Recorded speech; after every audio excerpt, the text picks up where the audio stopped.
Jana Vallabha Girivaradhari Jaya.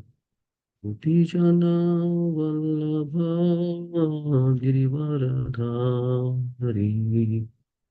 Yashodanandana Braja Jana Ranjana.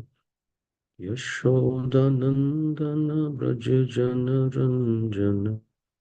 Jamunatiravanachari. Jamunatiravanachari.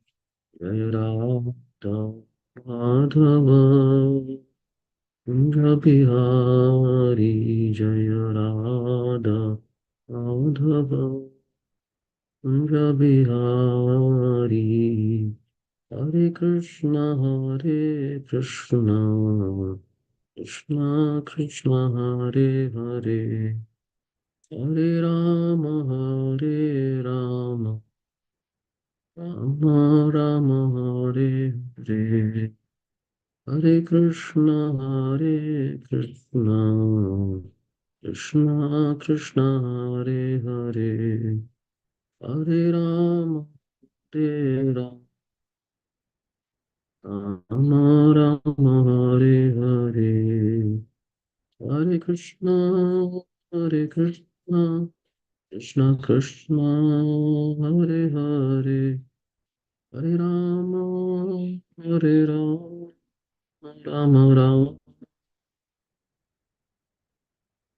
Hare Krishna, Hare Krishna, Krishna Krishna, Hare Hare, Hare Rama, Hare Rama, Rama Rama, Hare Hare. Jai Om Vishnupada Paramahamsa Parivrajakacarya Ashtottara Satashi Srimad Divine Grace Abhay Charanaravinda Bhakti Vedanta Swami Srila Prabhupada Ki Jai Nitya Leela Pravishta Om Vishnupada Paramahamsa Parivrajakacarya Ashtottara Satashi Srimad Divine Grace Srila Bhakti Siddhanta Saraswati Thakur Ki Jai Ananta Kodi Vaishnava Vrinda Ki Jai Ramacharya Srila Haridas Thakur Ki Jai Vancha Kalpatarubhyascha Kripa Sindhubhya Eva Cha Patitanam Pavanebhyo Vaishnavebhyo Namo Namah. Om Ajnana Timirandhasya Gyananjana Shalakaya Yakshurunmilitam Yena Tasmai Shri Gurave Namaha. Shri Chaitanya Manobhishtam Sthapitam Yena Bhutale Swayam Rupa Kadamayam Dadati Swapadantikam Panchakalpatarubhyascha Kripa Sindhubhya Eva Cha Patitanam Pavanebhyo Vaishnavebhyo Namo Namaha.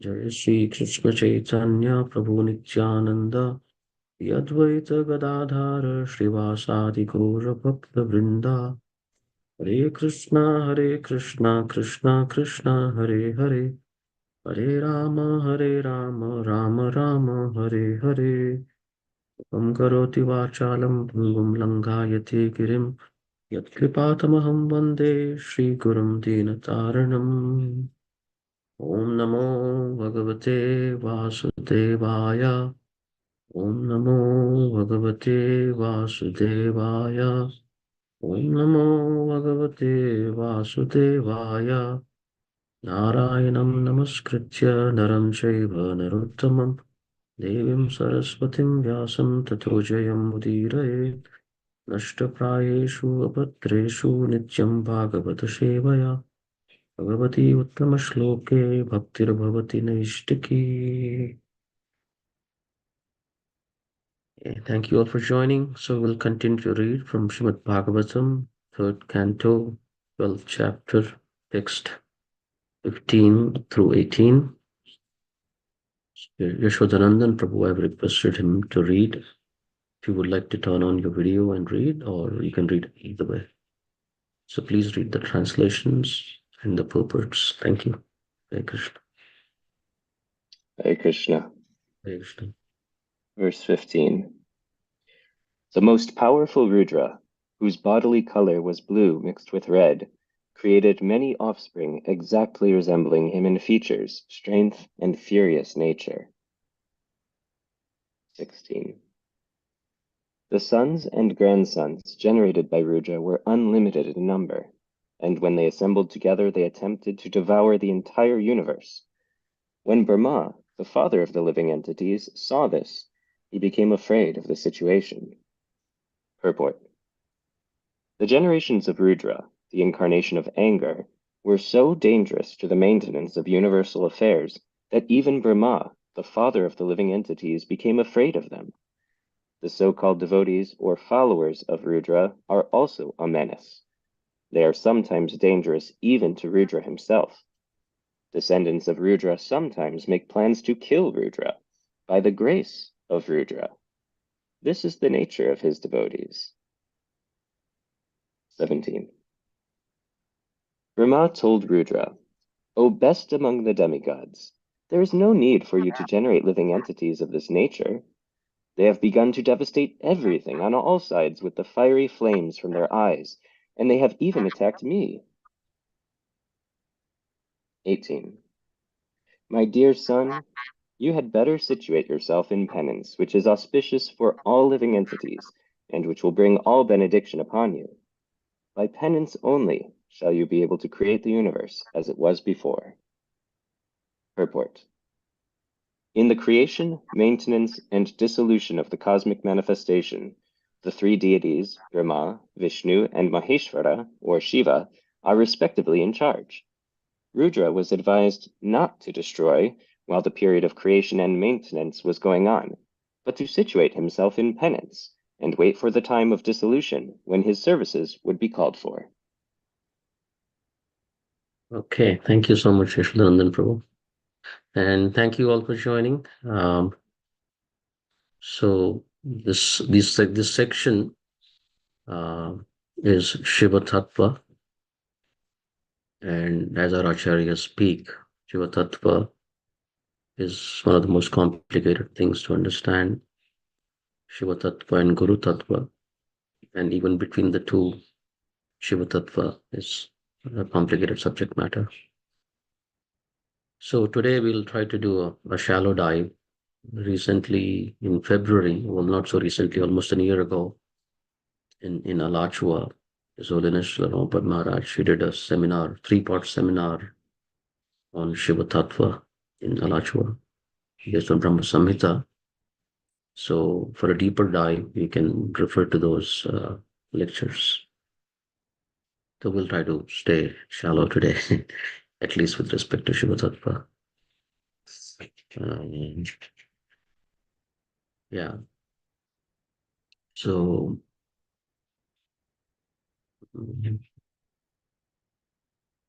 yeah, first things first. So typically we understand, Vishnu Tattva and Jiva Tattva and Shakti Tattva. And so first things first is, so Shiva, Lord Shiva, he is in a category of his own. In Bhaktisiddhanta's terms, he's the marginal, Tattva. Not like the living entity being a marginal energy, Tathastha Shakti, not like that. That can be confusing. But Lord Shiva is in the marginal realm, meaning he is neither Vishnu Tattva nor is he Jiva Tattva. He is a Tattva of his own. And then, as we read a few days ago, depending on, we read the 11 names that Lord Brahma gave to Rudra and his 11 wives and the 11 places of residence.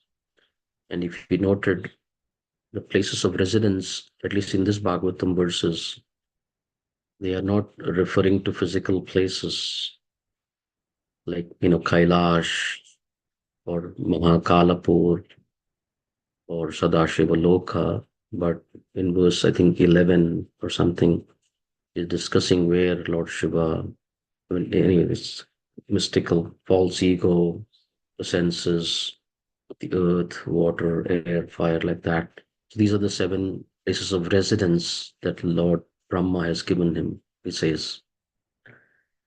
But of course, there is more detail to his residences. That's one.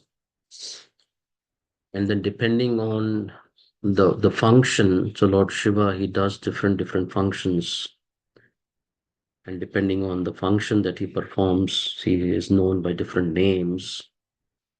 And to further confuse the matter, I mean, it's not that one name does only one function.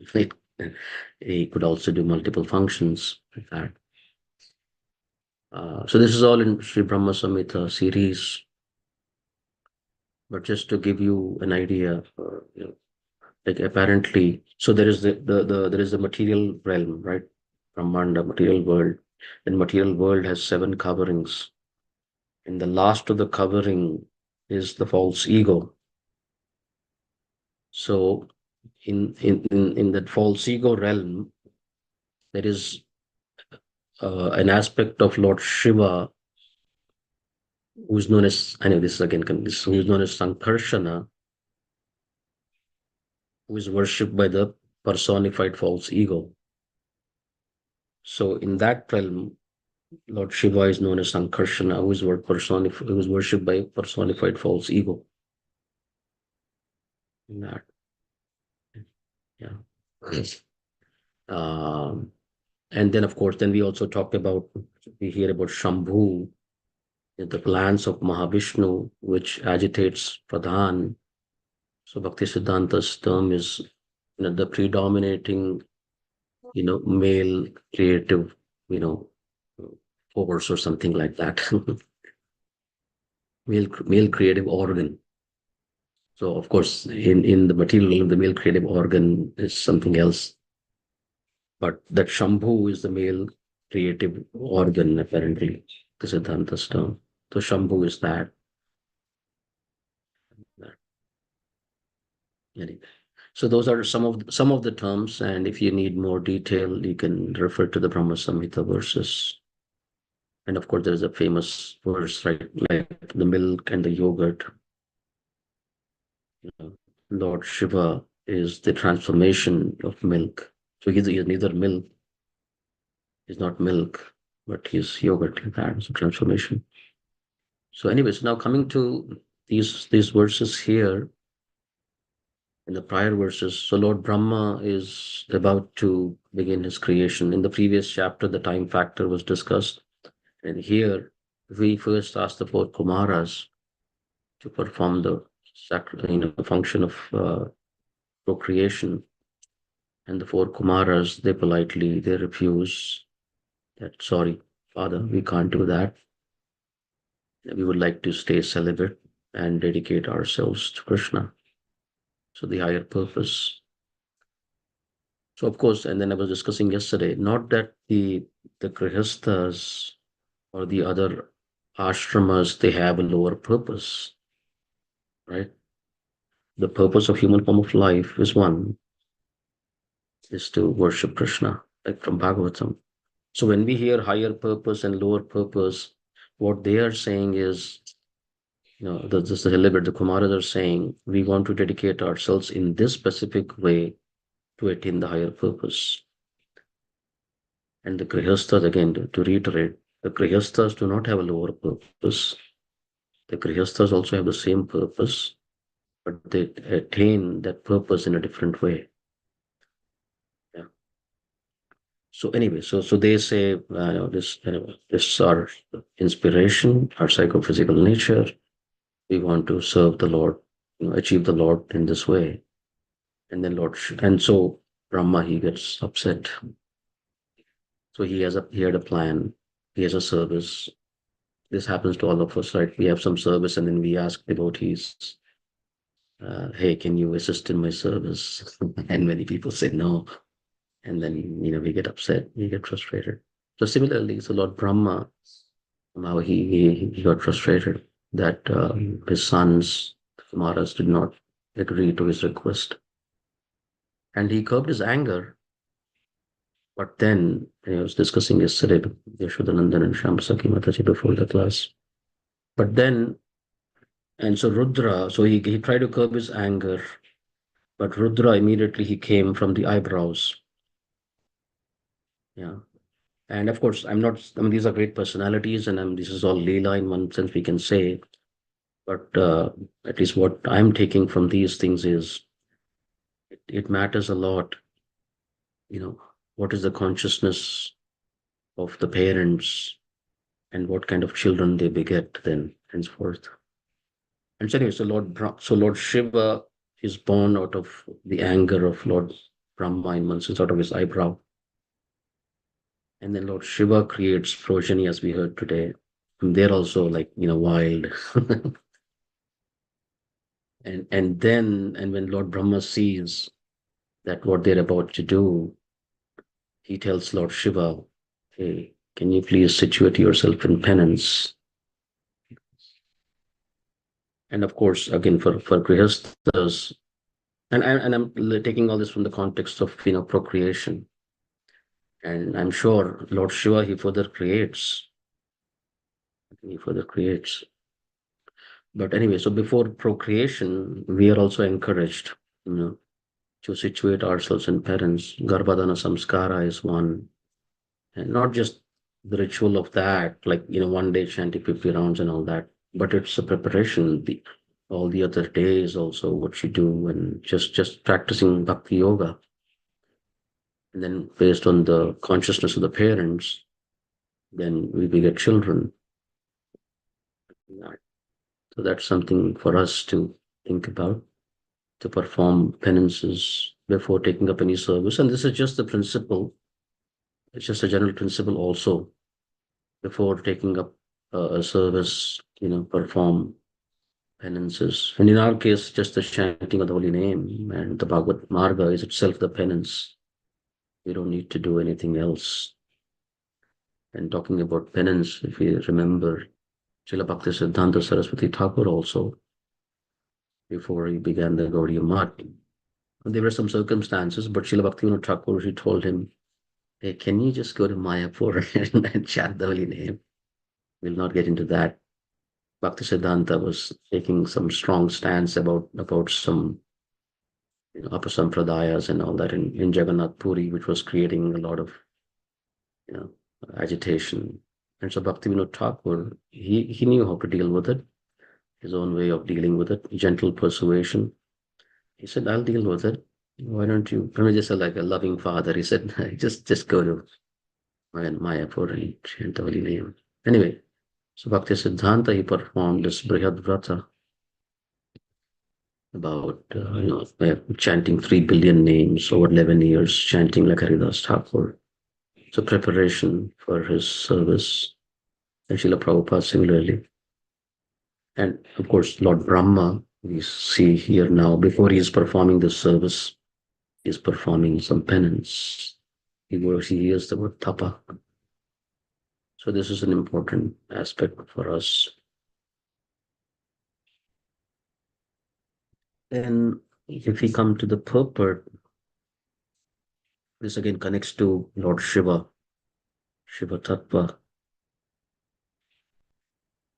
So Prabhupada writes in the purport that the so-called devotees, Lord Shiva, are a menace.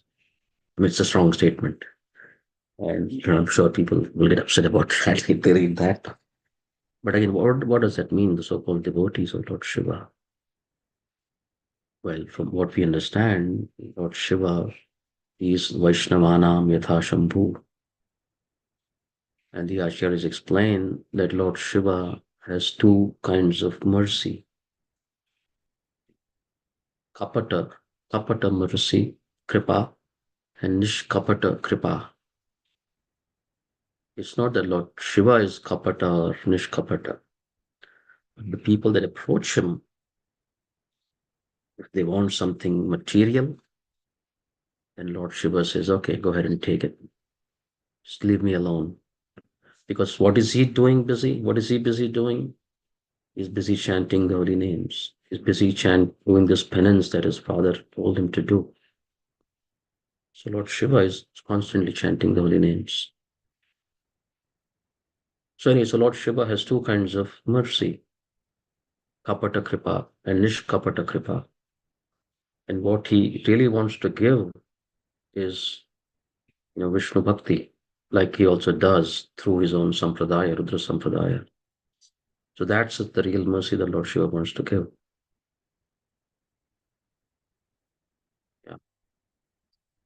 But then, so that's one function. So one function, again, coming back to the functions of Lord Shiva, plants, that is one function.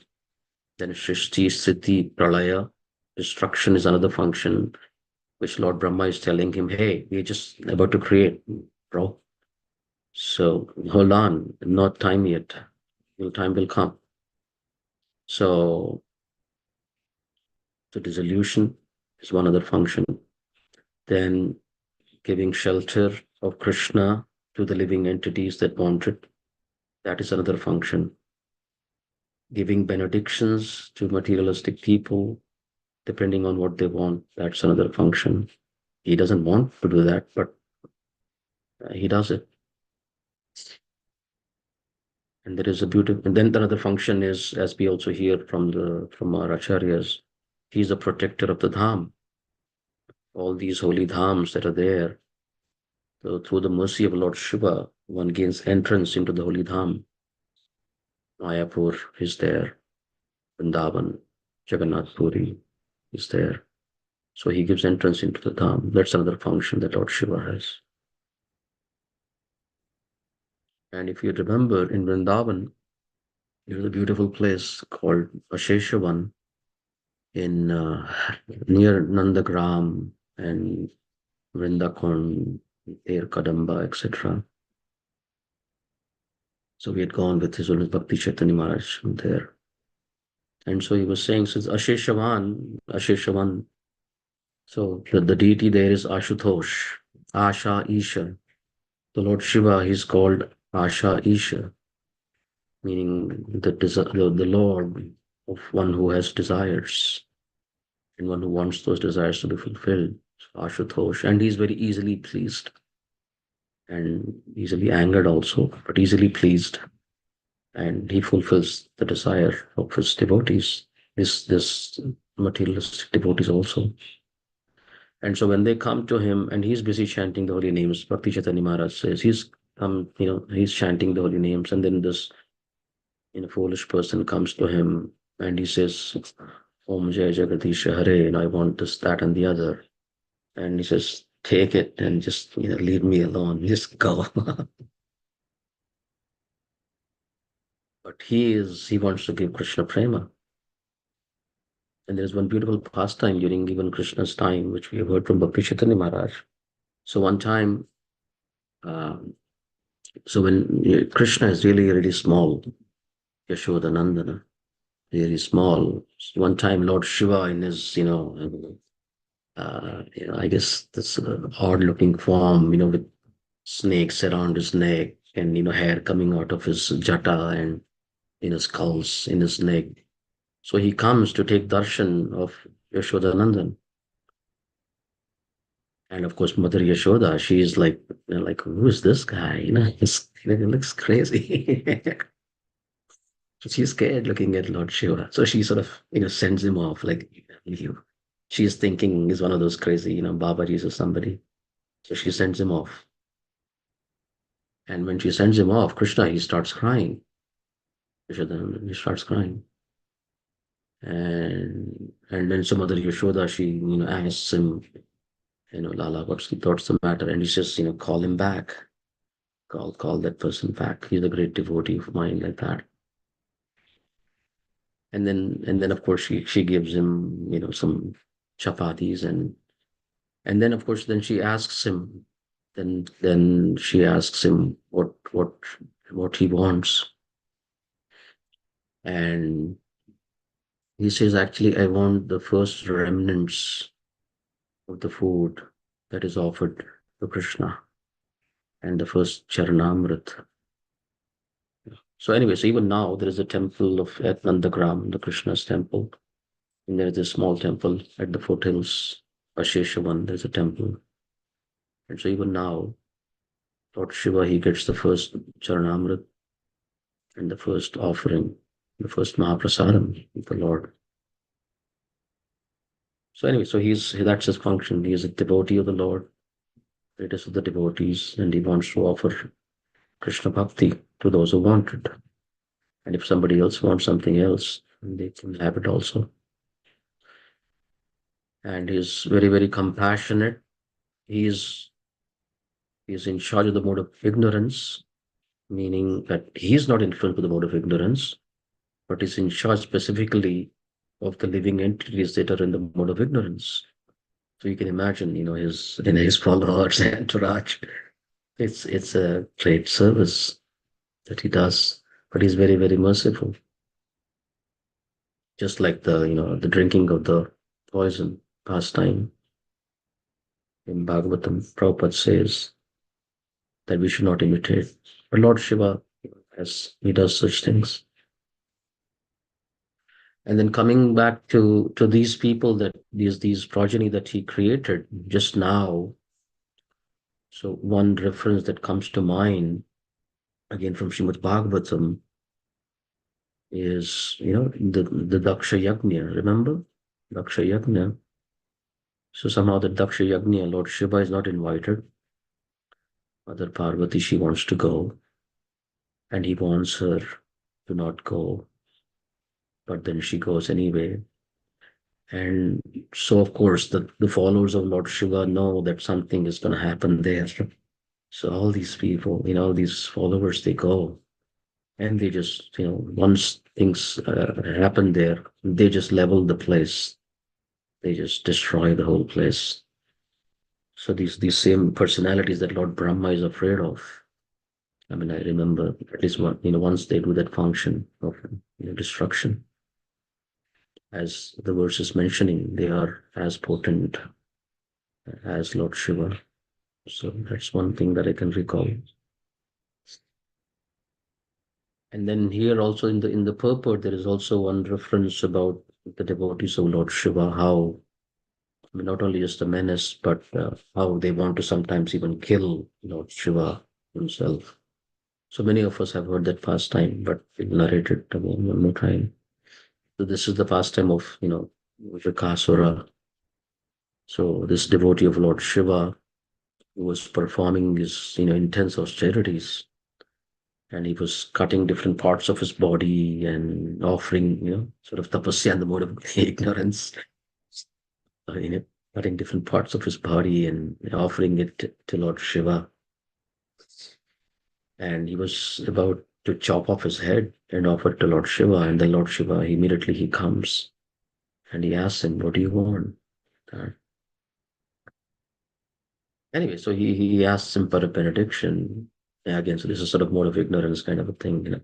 You can ask anything from Lord Shiva, but he asks that I want a benediction. Anyway, so before that, and then I was hearing His Holiness Radha Govinda Maharaj also about this one, so which I'll add.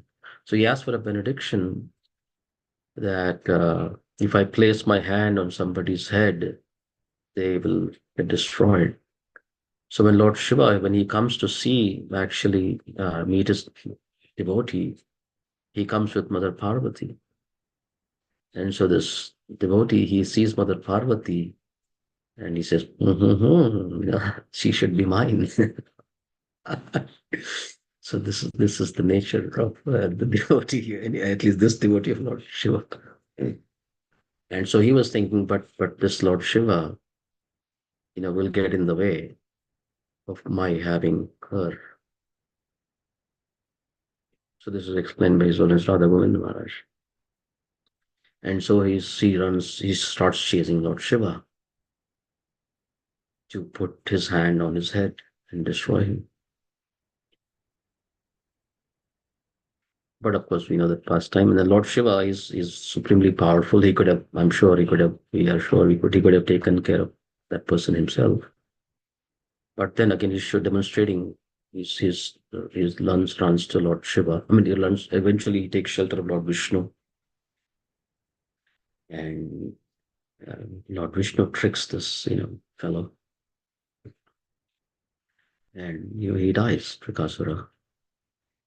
So Prabhupada is talking about those two things, And so that's why the so-called devotee of Lord Shiva, I think, is an important term, I feel. I mean, the real devotees of Lord Shiva, they are Vaishnavas. At least that's the way I'd like to read that. And then there is Rudra Sampradaya. And then we heard about the Kapata Kripa and the Nishkapata Kripa. And so anyway, so then he asks him to situate himself in penance. And then this service of destruction is, I mean, he's going to wait for like 43 billion years. A day of Brahma is, you know how it is. And then 1,000 yuga cycles is one day of Brahma. And then Brahma lives for 100 years. So that specific service of dissolution, he has to wait forever. So then what does he do, or what will he do till then? He will chant the holy name. And again, there are different aspects of Shiva, right? That. But so he's constantly chanting the holy names, and he's glorifying Lord Krishna. Yeah, again in Srimad Bhagavatam, in the Rudra Gita is there, and Lord Shiva is giving this mantra to the Prachetas. So there his Aradhya Dev is called Aniruddha. So again, one of the Vishnu forms of the Lord. Sankarshana, Aniruddha, Vasudev, Pradyumna. And so he gives that mantra that through which he attained Aniruddha to the Prachetas. So essentially, the Lord Shiva is a worshipper of Vishnu Tattva. There may be different forms of Vishnu Tattva, like the Nimbarka Acharyas in Vrindavan. They have a deep affinity for Vrindavan. So they must be worshippers of Lord Krishna also. So that's a detail, but essentially, he is a worshipper of the Vishnu Tattva, Lord Shiva.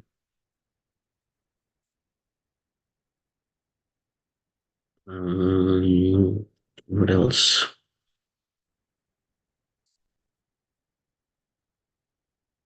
Yeah, I think for us again, this whole point about penance, and then that is very, very important.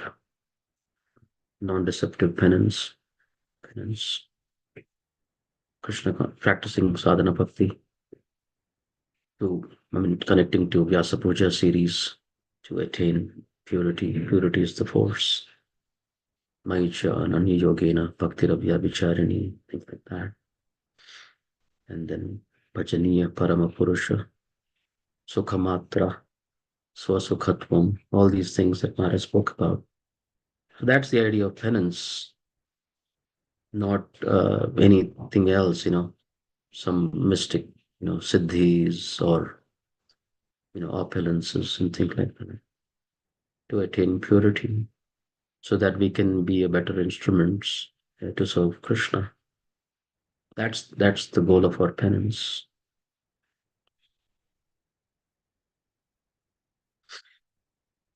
Okay, so I think we'll pause there and see if there is any discussion. If people want to leave, they are free to leave. Some devotees are here from India, so if there is any discussion, we can have. Thank you. Hare Krishna Prabhu, please accept my humble obeisances. All glories to Guru Maharaj Prabhupada. This is Vartmana here. Yes, ma'am. Prabhu, we understand scripturally, what is this? You were talking about the ultimate purpose, higher purpose. But also there is this, we aren't there yet. And there is also not a motivation a lot of time to even attain that higher purpose. So I'm asking this because I think you're the best person to ask. Like Krishna Lila Mataji, we often hear, there is no should do it. I want to do it. Right. So kind of stuck in that space of should do it to I want to do it. How do we go there in this nishkapata stage? How do we go there? It is, it is not true that I want to attain higher purpose, but there is also this element of should in my head. Could you talk a little about it? Okay, I can speak. Or yesterday night, coincidentally, because we are hearing Vyasa Puja lectures with the devotees of Indore. So again, somehow this topic came up actually, not in a a higher purpose language, but exclusively wanting Krishna and nothing else, kind of a thing. So Ananda Vrindavan was sharing something yesterday from the retreat that she had attended recently in Govardhan with Purijan Prabhu and all. I'm asking, do you want to share something from there, Ananda Vrindavan? I'll also ask, add to the answer.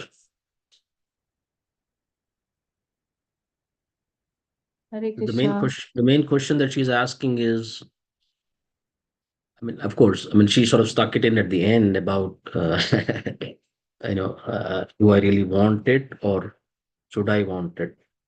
Like, what is driving it? Uh, the short answer of that is in the initial stages of our sadhana bhakti, it is vidhi sadhana bhakti. So the prime, force of doing it is Guru Sadhu Shastra.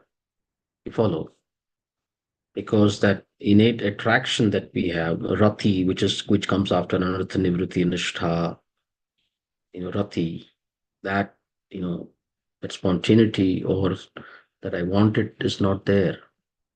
So till then we are guided by Guru Sadhu Shastra. And then we get a glimpse here and there, both ways.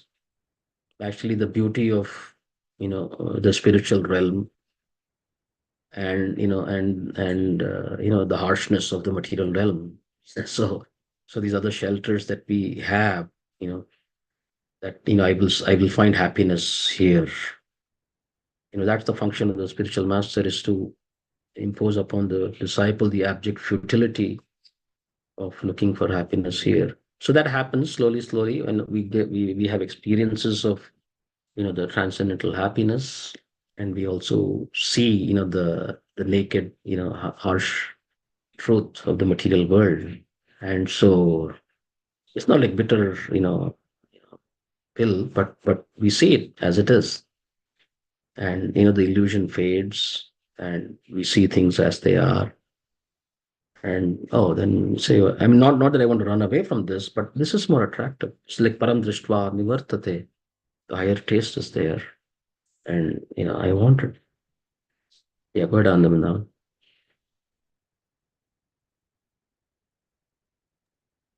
Hare Krishna, Prabhu, and all the devotees, Varsana, please accept my humble obeisance of all the Srila Prabhupada. I think it's a very relevant question for all of us, and I think what Prabhu shared, that in a way the higher taste is the only thing that comes to our rescue, I think, every time, so somehow cultivating that. But I wanted to share something just today, something that I read in Srimad Bhagavatam. I was reading the third canto, the 20th, 21st chapter of Kardama Muni meeting Lord Vishnu. And in those series of verses, it's very beautifully described how Kardama Muni, when he's a very exalted, Bhagavata, and of course the Lord personally appears in front of him. And then Kardama Muni offers all these prayers, how the Lord's lotus feet is everything, and really the pure devotees don't really ask for anything else because it's meaningless, when you attain, all those kind of the pure devotional prayers he offers. And then at the end of it, he says, but I am not there yet. And he says, so I'm requesting for, and then he asks for the benediction that I request for a wife so that I can do the service of, begetting children and all that. So it was very nice. I was kind of struck by that, and how graciously the Lord accepts that mood of Muni and he grants him that benediction. And in that purport, Srila Prabhupada really talks about how the important thing is to go to the Lord with everything and not really hold oneself back in the relationship with Krishna with anything. So this self-honesty, I think, is very, very important. And knowing the standard that Srila Prabhupada has given us, and at the same time, knowing, like you're mentioning, no, we are not there yet. I'm not there yet. So Krishna, this is where I am. So Prabhupada was saying that no matter what your desires are, go to Krishna, develop that relationship with Krishna. So that was very clear. And another thing that really, once I heard from Guru Maharaj was, those 2 hours of chanting that we do during the japa time. at least in that time, he said, keep the standard of unmotivated, unconditional devotional service, that I'm chanting your holy name, O Lord. And I really, this service I want to do just for your pleasure, for the pleasure of my guru. And I want to, so in those 2 hours, at least, keeping that standard. So basically not chanting for any other reason that I want this or I want that, because those desires do creep up. But those 2 hours, if we can give pure consciousness to the holy name and say, you know what, this is just my service and I have absolutely no strings attached. I'm just chanting for the pleasure of Guru and Krishna. Then the rest of the day, of course, we are back to who we are and where we are, like you mentioned. And we can pray as grihasthas. We have a long list every day, right? So we can pray to the Lord. But at least those 2 hours during japa, maintaining that standard, I think I heard him mention once that really gives, it pushes us in the right direction. It gives us that purity. So that's something I thought I'll share. But Prabhu can add to that. Okay, wonderful. And then you can read Prabhupada talks about this in Kunti's prayers, 18, 41, 42. We can read those verse 43, where Kunti Maharani, she's saying that, I'm a woman, I'm a grihani, I have relationships from my, family of origin, and now I have my, husband's family. So there's so many relationships. And how can I, Tvaime Ananya Vishaya, how can I always remain focused on you? And in that purport, Prabhupada writes that householders, they are in this sort of, he says in a loving way, they are in this embarrassing position that they always need some things. And the householders, they approach the Lord for some things. So Prabhupada is allowing in that purport. And last night also one devotee asked the same question: what does it mean to be exclusively depending on Krishna? The answer that I gave her is, as Anandavinod is saying, even if you have some need, you go to Krishna with it, you pray to him, and of course you do your due diligence also, you do your duty and you pray to him. And if Krishna gives it to you, you take it. If Krishna doesn't give it to you, then you're okay. Because that's the difference between Krishna and the other demigods. Like Chaitanya Mahaprabhu also says in Chaitanya Charitamrita that Amivigya, my devotee may sometimes act foolishly and he may ask something from me, but I am not a fool. I'm not obliged to give him everything that he asks. Instead of that thing that he wants, I'll give him the taste of this same thing, higher taste. I'll give him the taste of the nectar of my lotus feet, and he's asking for some poison. Why will I give him poison? I will give him instead, the nectar of my lotus feet, and I'll remove this hankering for poison.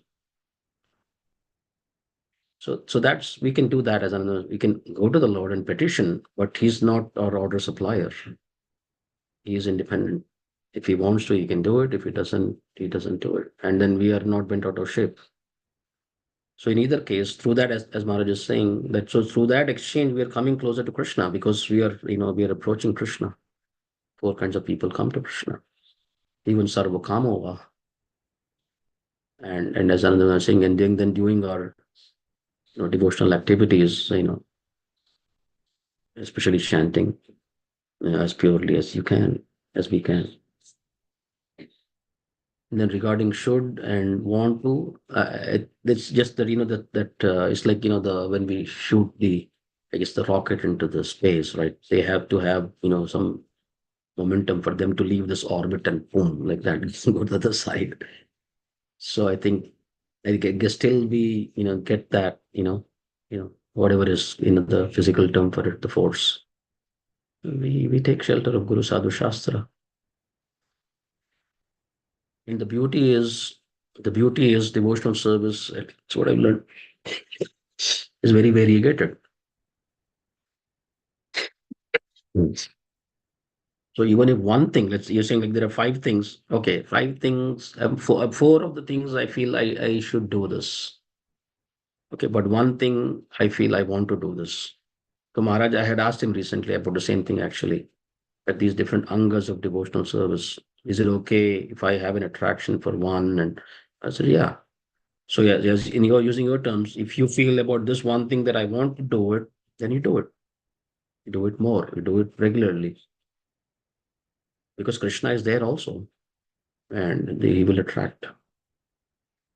And then with that strength, you may do things, that other things. So that's the thing. Thank you. I hope that answers. But read the purport of 1842. And then he gives the example of the Goswamis. On the other hand, the Goswamis, they just left everything. They lived under the tree, a different tree every day. And they left everything for the benefit of the others. But the householders the household is typically thinking about me, myself, and I, always like that. But even in that situation, go to the Lord and ask. So Prabhupada contrasts both, situation of the Goswamis and the householders. And as Maharaj also mentioned in the Vyasa Puja series, pure devotees are there in all varnas and ashrams. It's not the externals actually. It's how we approach the Lord. Okay, thank you. Okay, anything else, Professor Linda?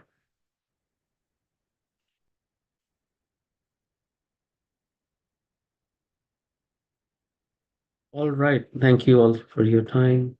We will continue tomorrow. Hare Krishna. Thank you.